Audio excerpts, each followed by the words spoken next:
Can I get a hallelujah, Jason? Absolutely. No Barcelona this year in the Champions League for the mighty Glasgow Celtic. Instead, they just have the likes of Bayern Munich, PSG, and the like. So there is the possibility that we will not be royally screwed and finish bottom of the league. And after our performance last year, we can only go up. But Glasgow Celtic, the unbeatables, the invincibles, I'm pretty confident. I think we could take PSG at home. Neymar, you know what it's like coming to Parkhead, my friend. Those $198 million boots that you'll be donning will not protect you from the mighty roar of the Glasgow Celtic. But regardless from that point, whether you believe that's true or not, I'm going to read you through the group stage as it just came in, and I'm shooting this as quick as I possibly can. So Group A, Manchester United will be thanking their lucky stars. What a way to bounce back into the Champions League. Benfica, Basel, CSK, Moscow. Undoubtedly favourites to finish top of that group, and as expected. So Group B, as I mentioned, Bayern, PSG and Anderlecht alongside Glasgow Celtic. Who knows?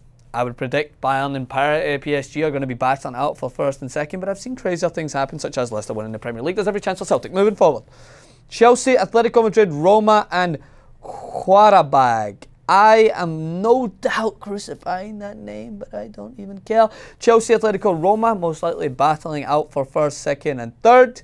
Qarabag will undoubtedly probably think that regardless coming into the Champions League on their berth, it's going to be a tough test.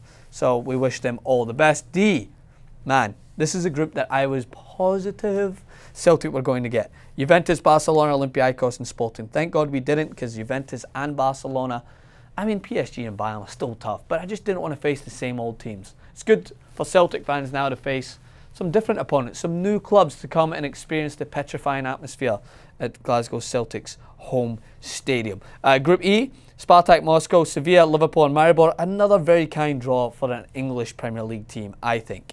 I think that all the Premier League teams, regardless of the last one we're going to discuss, got a relatively easy draw in comparison to what they've got in the past, such as Manchester City being alongside Shakhtar Donetsk, Napoli and Feyenoord.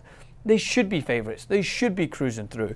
But again, City, after last year, they did get over another hump, despite falling flat on their face eventually. They did prove that they have what it takes to get into the next level of the Champions League, and I'm sure Pep Guardiola will have his sights set on the latter stages. Group G, Monaco, Porto, Besiktas, RB Leipzig, and then undoubtedly, Jesus Christ, the group of death.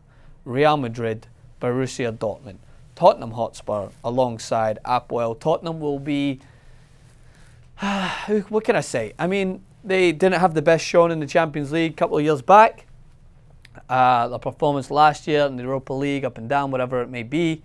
Before that, the performance up and down in the Europa League. I know they eventually fielded a weaker side to focus on the Premier League that didn't exactly help them in the long run. But this time in the Champions League, after last season, they really should be setting out to showcase themselves as a contender, not for the Champions League, but just to compete with some of these bigger name teams. Dortmund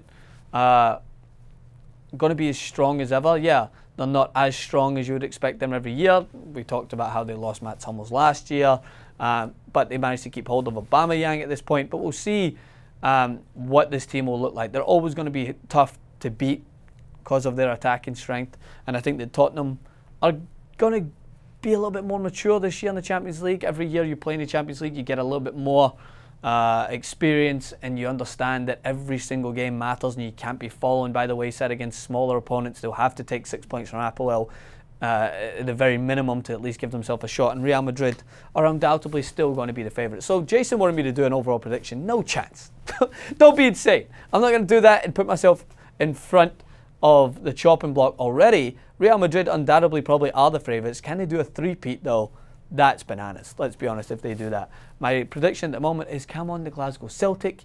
We avoided Barcelona for what would have been the 1600th year running, and I'm confident. We'll see what happens. Comment below. We'll see you very soon, TYT Sports, and thanks again.